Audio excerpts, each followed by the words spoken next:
Welcome to the Women Inspire Aspire podcast. In this episode, I talked to Anjali Tamrakar about the evils of marine pollution, how plastics that degenerate into microplastics get into the human cells through consumption of water and food, and how marine lives are affected by plastics. Anjali is doing her Ph.D. in marine pollution, in which she is deeply studying the navigation of plastics from the land to the rivers and to the oceans through a study of a couple of seaports in Karnataka. In this detailed podcast, she explains how plastics need to be prevented from getting into the environment and what are the mitigation plans that the governments and general public could take to prevent plastics from getting into the environment. Let's listen to what Anjali has to say. Hi Anjali, thank you for accepting my invite to appear in the podcast. How are you doing today? Hello, Venkat. I'm very good. How are you?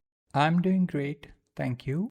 Can you go ahead and tell us a bit about yourself, where you're from, what do you do, etc.? I am Anjali. I am an marine pollution researcher, and my work basically focuses on understanding pollution in aquatic ecosystems, particularly microplastics. Today, my work looks at how microplastics work through aquatic and marine systems, how they interact with organisms, and why this matters for ecosystem and people. What are the childhood values that shaped the person that you are today? Grew up in Raipur, Chhattisgarh, and I did all my schooling and higher education there until my master's degree. Growing up in a smaller city really shapes how you see education and career paths. My family is deeply rooted in education. Many people around me are teachers, so learning, discipline, and academics were always valued at home. Because of that, I always knew I wanted to be part of academia someday. For a long time, my idea of academia was very simple. I wanted to be a professor. Teaching felt very familiar, visible, and achievable. What I didn't know at that stage was that research would become such a big part of my identity. Environmental issues were also very present around me: water quality problems, urban pollution, changing local ecosystems. Even before I had the language for it, I was observing environmental change in everyday life. I actually think that becoming a researcher is not a one person job actually. Throughout this journey, the people around me played a huge role. I learned from my mentors who guided me patiently, colleagues who challenged my thinking, and friends who shared ideas, doubts, and even failures. Even at home, it was like that. I was one curious kid who used to keep asking questions to my family, and they never used to get irritated by my question. They used to try and answer it. Being in an environment where people openly discuss science, question methods, and support each other makes a huge difference, especially early in your career, actually. These interactions shaped not just my technical skills, but how I think about research critically, ethically, and collaboratively. Great. Let's talk about marine pollution. What are the different kinds of marine pollution out there? There are various kinds of pollution in marine sector if we talk about. One of the very booming problems right now we are facing is the microplastics. As you would have heard about it a lot right now. And there are effluents that are causing lot of issues, which is also a big deal right now. And knowing that urbanization has crossed that particular bar now, and we are continuously developing each and every day, there is no bar left to development where these big industries or companies are releasing all these effluents out there into the oceans. End of the day, everything is ending up in the ocean. Basically, ocean is sink to everything. And currently, the type of pollution we are dealing with on a daily basis, the ocean is suffering the most. And ultimately, being at the top of the trophic level, us humans are struggling the most, actually. So that is the current situation also with that pollution that we are dealing with. So, when we talk about plastics pollution, it's not just the microplastics, but macro level plastics are also getting into the ocean, right? Yeah, you're right. On a daily basis, the plastic is like part of our lives. To be honest, I don't think we can imagine our daily routine without a plastic item. We are surrounded by it 24/7. The whole lifetime we are surrounded by. There is I don't think there is a single way of taking all the plastics out of the earth. It's just impossible to reach that point. The plastics that has not even been in environment are still with us, and the plastics which are already in environment are actually dealing with physical and chemical and biological abrasion, because of which they are degrading into smaller and smaller and smaller pieces, and they are ending up into the sea floor, where it's kind of impossible for us to reach and get those particles out. They are so small that we can't even see them by our naked eyes, and they are down there into nanoplastic sizes. Can you give us some more detail about how the marine life are affected by plastics? What I'm working is on microplastics. So I have tried to understand from lower to higher trophic level how the microplastics is traveling through the organisms and how it's ending up in our plate. Because we are the last consumers of these things, and we are at the top of that trophic level. Humans are actually the top predators. There are a lot of studies which says that particles less than 500 microns are actually crossing the cell barrier, which is very, very scary. So I feel it's very important for us to understand that how these small particles are actually ending up finally in our bodies and causing so much problem. Even if we talk about very closely about just the human health, apart from that, we have animals, our marine organisms who are out there actually dealing with it every day. So the most demersal organisms who are very down to that trophic level are actually the most affected by these microplastics. So, when you talked about plastics reaching the sea floor, does the plastics affect the fishes and the sea animals living there? Yes, because they are ultimately consuming it actually. So, you know what? There are some organisms who misinterpret microplastics as their food, because what happens is these plastics actually resemble the color of their food. What they think is, oh, it's what I eat on a daily basis, and they end up consuming it. Some organisms are selective with these microplastics. No, I just want to have this shaped plastics, but they are ultimately misinterpreting them as their food, but it's not their food, it's plastic actually. And there are some organisms who are very non-selective with the plastics that they are consuming. So ultimately, because of the continuous filtration and continuous eating and consuming whatever is around them, they are ultimately ending up having some kind of microplastics, which is very scary actually. Say we are non-vegetarians and vegetarians, both sides are there, right? So there is non-vegetarian population also who is eating fish. So ultimately, we are the last consumers. Humans are exposed to microplastics mainly through food, drinking water, and even the air we breathe.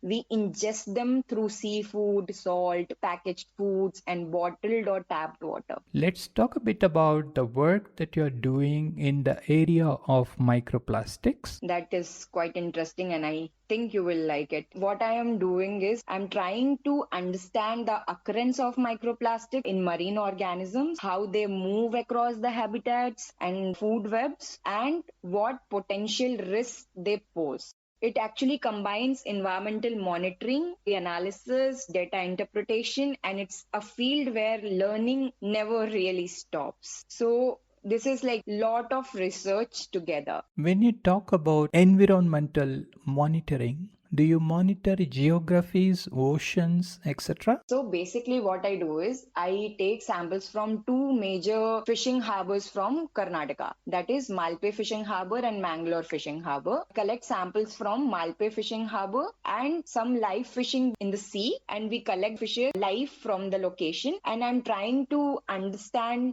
the difference in ingestion of microplastics in different region, that I said Udupi and Mangalore. There's a comparative study between those two locations with the organisms I'm studying. I take samples from harbor directly from Malpe, and I go live and collect fishes from directly from the location around Mangalore. So I take them as control, and I try to understand that if my data which I'm collecting from harbor is matching with the direct samples that I'm taking from the location.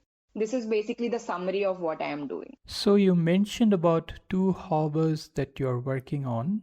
How do you extrapolate this data to other areas of India or other states? In Udupi Mangalore region, data is very less. There have been very less studies in this particular region regarding microplastics with the marine organisms. Trying to understand all the commercial fishes that are consumed in this region, how much microplastics, to create a baseline data for that particular thing. After that, I'm trying to understand that how these particular species are ingesting. So like the species behavior also plays a very important part when they are consuming a particular type of microplastics. The bigger picture will come very later when I'll be trying to understand the export part of it, marine organisms to different places. Currently, the work is very much regional, and we try to compare for sure with the other studies that have been done in different countries and states of India. What are you planning in the future in this area of study? PhD wise, I'm trying to understand the species specific differences that these organisms have when they are ingesting microplastics, to understand better which organism is consuming what kind of microplastic. So that will be the first stage. Second stage is that I'm going to do a citizen science work. So there is no existing data on fish consumption in Udupi Mangalore region. That is going to be one of the most important work that I'm doing through my PhD, to understand the consumption scenario of Udupi Mangalore region. Ultimately, the whole plan is to give them a chart to make them understand how they can select organism to eat which has lower risk with microplastic, because microplastics is everywhere. There can be a decision making on this at the end of my work. This is what I am planning currently. So, what is the decision that you would make? So I am working currently on 13 species, 13 marine species. I got my data has a very beautiful picture coming up. So in that, it says that the top predators and the animals or the organisms who are on the sea floor are consuming the most microplastic. I have made a chart also which can tell you which organism go for when you are going to consume seafood. That might help you to reduce some amount of microplastics when you are consuming seafood. Interesting. So basically, your research is on microplastics entering into the human cells. Once your research finds out the areas of ocean where the microplastics are prevalent, what is the mitigation plan for addressing it? Are you planning to provide your data to government or private agencies who would work on it? So once we identify the areas that are heavily affected by microplastics, mitigation has to happen at multiple levels, because microplastics themselves are already widespread and difficult to remove once they are in the environment. So first take on this is source level mitigation. The most effective mitigation strategy is always at the source. Once we know where pollution is coming from, where it's urban runoff, wastewater discharge, fishing activity, or plastic waste management, we can target those sources directly. This includes improving waste management system, reducing single-use plastics, and controlling industrial and urban discharges before plastics fragment into microplastic. Now, second take is wastewater and urban infrastructure. In identified hotspots, strengthening wastewater treatment is critical. Advanced filtration systems can significantly reduce microplastics released into the rivers and coastal water. Urban stormwater management is also very important, especially in cities where plastic litter easily enters water bodies during rainfall. Third can be ecosystem-based mitigation. Healthy ecosystem can act as natural filters, protecting wetlands, mangroves, and riverbanks, help trap plastics before they spread further. Restoration of these systems is an important long-term mitigation strategy actually. Fourth can be fisheries and seafood related actions. In areas where seafood contamination is observed, mitigation also involves working with fishing communities, promoting better gear management, reducing plastic loss, and improving post harvest handling. Fifth point can be policy monitoring and citizen science, that I am also doing as part of my PhD work, along with the four that I mentioned above. Once a hotspot is identified, long-term monitoring is essential. This helps us track whether mitigation measures are actually working. Citizen science can play a very, very big role. Local communities can help monitor pollution and become part of the solution. Removing microplastics that are already widespread is extremely difficult. That's why prevention and reduction are far, far more effective than cleanup alone. Okay, given the challenge of missing civic sense in our country, where people don't care about even the basic things, how do you think you can implement these kind of policies to avoid plastics? This is a very big question that you have asked, actually. When we talk about plastic pollution, civic sense plays a huge role. Policies and technologies matter, but everyday human behavior determines whether plastics ends up in the environment. Civic sense isn't just about cleanliness, it's about responsibility. How we dispose of waste, whether we segregate at source, and how we treat public spaces directly influence plastic leakage into the river, drains, and coastal ecosystems. Let's take one everyday example. As small as throwing a plastic wrapper on the road often feels harmless, but during rainfall, that same plastic enters drains, rivers, and eventually the ocean. So, microplastic pollution often starts as a civic behavior problem before it becomes an environmental science problem. Once plastic enters the environment, it breaks down into microplastics due to sunlight, abrasion, and weathering. At that stage, removal becomes impossible. Improving civic sense is actually one of the most effective microplastic mitigation strategies. At the same time, civic sense can't exist in isolation. People need proper infrastructure, accessible waste bins, regular collection, a clear systems for segregation, and most importantly, behavioral change works best when systems support it. So, what are your plans for influencing policymakers to provide better infrastructure and creating awareness about better civic sense? Plans to improve infrastructure, that's something I need to think about. The key idea is that scientific data should inform how systems are designed, not just sit in reports. For example, now I'm working in this particular sector, so I should be able to tell more about my work, give this idea all out by just not keeping in the reports. The first step is identifying where plastic leakage actually happens. Once we know that hotspot, infrastructure inventions can be very targeted rather than generic. Includes redesigning drainage systems so plastic don't directly enter river during rainfall events. Protecting and restoring this system is both an environmental and infrastructure decision. Clear visual evidence like maps, trends, and risk assessments can help in decision making. Monitoring and citizen science can also support the long term infrastructure planning. My long term goal is to ensure that environmental research actively feeds into infrastructure design so that future systems prevent plastic pollution instead of reacting to it. Great. That was what I was looking for because research by itself cannot make a dent on the society. It needs to be accompanied by action by the community, by the government, by the people. Thank you for sharing the details about your research and your future outlook. Can you talk a bit about your work also? There is a small story to it that I will tell so that people understand to how to approach others or people in that position in research. During my masters, my primary work was on water pollution. This involved field sampling, measuring water quality parameters, analyzing data, and understanding how human activities affect freshwater system. That phase was very important for me because it made science tangible. Instead of just reading papers, I was collecting samples, dealing with messy data, and trying to make sense of the real environment system. Slowly, research actually stopped feeling abstract and started feeling very meaningful. I began to enjoy the process of asking questions and not immediately knowing the answers.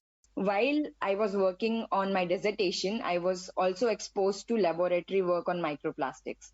Even though it wasn't part of my official work, I started helping with lab analysis. I learned how microplastics are extracted, identified, and studied. And more I learned, the more curious I became. Microplastics stood out to me because They don't belong to just one system. They connect rivers to ocean, organisms to ecosystem, and environmental pollution to human health. What started as helping in the lab slowly turned into a genuine interest. Around that time, I was very active on platforms like Twitter and LinkedIn. I followed researchers, scientists, and students from around the world. I wasn't using social media for self promotion. I was observing scientists talk about their work, how project evolves, how failures are discussed, and how opportunities are shared. That exposure in academia was that for me. Research stopped feeling like something a very selected few could do. Social media actually helped me understand the academic ecosystem, the conversation, the collaborations, and the reality behind the publications. One day, I came across an advertisement for a research project looking for someone with experience in microplastics analysis for a junior researcher role. At that time, I didn't meet the basic eligibility criteria also, but I had been working consistently in this area. I knew what I learned and I knew I was serious about this field. So I DM'd and I just asked one simple question: can I sit for that interview? And the answer was yes. And that turned out to be one of the most defining moments of my research career. That experience taught me that academia is just not about checklists and qualifications, it's also about the consistency, curiosity, and engagement. Research rewards people who keep showing up, who keep learning, asking questions, and being part of scientific conversation.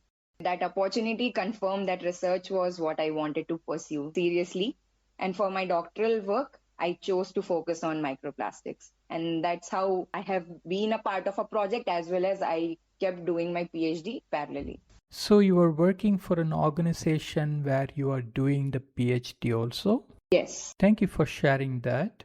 Now let's talk a bit about your hobbies and interests and what you do apart from work. There are a lot of things that I do apart from my work. I am a teacher's daughter. My dad has always been very involved with my studies, all my hobbies that was there. So I love dancing, I sing, I sketch, I like traveling, and I love food hopping. So whenever I'm very loaded with work and I feel like I want to take time out for myself, I do everything that I like. What kind of dancing do you do? I have learned Kathak for 3 years. Then my foot was not okay to keep it going. I had to stop dancing. But yeah, after that, I took some time and then started it again. Are you learning right now? Currently, I don't have time actually to do that. But sometimes I go and take some classes whenever some workshop or something happens here in the town. Are you planning to dance in the future? Yeah, I love dancing. I don't think I will ever stop doing that. How about dance as your second career? I don't know actually. I taught when I was in college. I used to teach kids dancing, but never thought if I will pursue that as career. I just love doing it, so I just enjoy doing it whenever I have time. Okay, cool. Let's talk a bit about the societal issues that you care about, of course, apart from marine pollution. Civic responsibility is something really bothers me a lot. Many environmental problems are rooted in everyday behavior and small consistent changes supported by good systems and can have a huge impact. So ultimately what I care about is bridging the gap between science and society. Science has value only when it informs better choices at individual, community, and policy level. I have always been concerned about environmental degradation, how it affects livelihood like fishing communities and people who depend directly on natural sources. Pollution isn't just an ecological issue, it's a social and economic one. Coming from a background where education was central, I strongly believe in making scientific knowledge accessible, and research shouldn't stay logged in journals. It should reach students, communities, decision makers in ways they can be understood and can be utilized. For me, environmental science isn't just about studying problems, it's about understanding who is affected and how we can respond more fairly and effectively. I have already talked about the mitigation techniques that I am going to do for sure as I finish my PhD and I have a very solid data structure to support why I'm asking for it. My PhD work is going to help me with that. We are coming towards the end of the podcast. Do you have any questions for me or about the podcast? Yeah, I really wanted to ask how you came up up with this idea of having podcast with all the women? What actually made you do this? It started as a platform for people to express themselves, and it evolved as a platform for women to listen and get inspired